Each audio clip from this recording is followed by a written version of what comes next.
সরলতার কোনো বিকল্প হয় না। চালাক মানুষ চালাকি করতে গিয়েই বেশি ঠকে। সরল এবং সৎ মানুষের সঙ্গে থাকে স্বয়ং ঈশ্বর। নমস্কার বন্ধুরা, আমি সুতন্নি। আমি আবারও চলে এসেছি আজকে একটি নতুন ভিডিওর টপিক নিয়ে।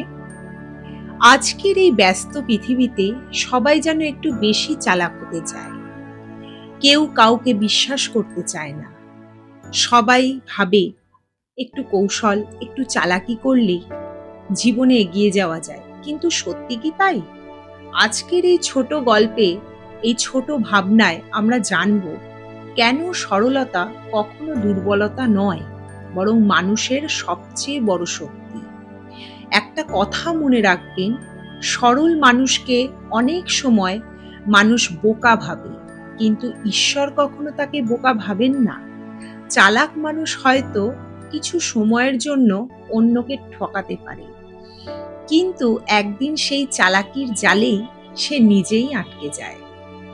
জীবনে এমন অনেক মানুষকে আমরা দেখেছি যারা মিথ্যা বলে, প্রতারণা করে, অন্যের ক্ষতি করে নিজের লাভের চেষ্টা করেছে। হয়তো কিছুদিন তারা সফল হয়েছে, কিন্তু শেষ পর্যন্ত শান্তি হারিয়েছে, সম্মান হারিয়েছে, সম্পর্ক হারিয়েছে।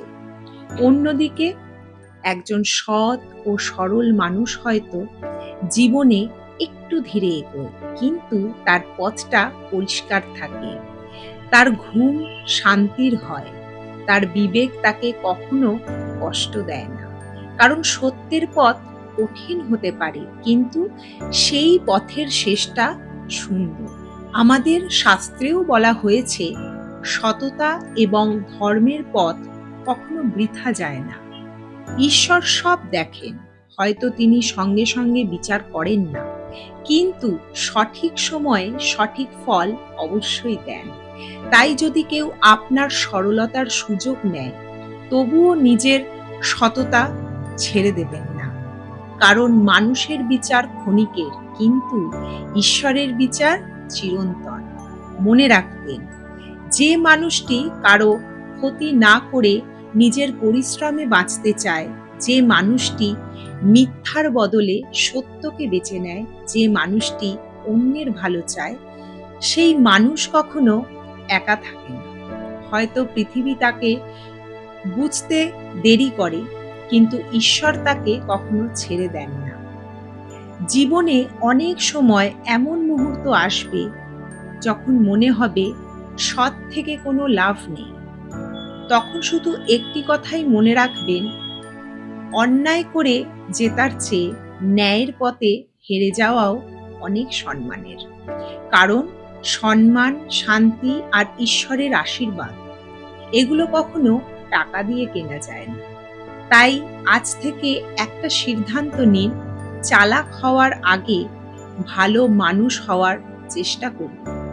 কারো ক্ষতি করে নয়, নিজের সততা, ভালোবাসা আর পরিশ্রম দিয়ে জীবন গড়ে তুলুন।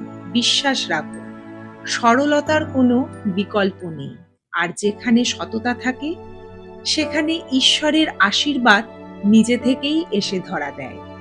যদি আজকের এই কথাগুলি আপনার হৃদয় ছুঁয়ে যায়, তাহলে ভিডিওটি একটি লাইক করুন, প্রিয়জনদের সঙ্গে শেয়ার করুন, এবং এমন আরও জীবনমুখী ভিডিও পেতে আমার চ্যানেলটিকে অবশ্যই সাবস্ক্রাইব করুন। ধন্যবাদ। ভালো থাকুন, সুস্থ থাকুন।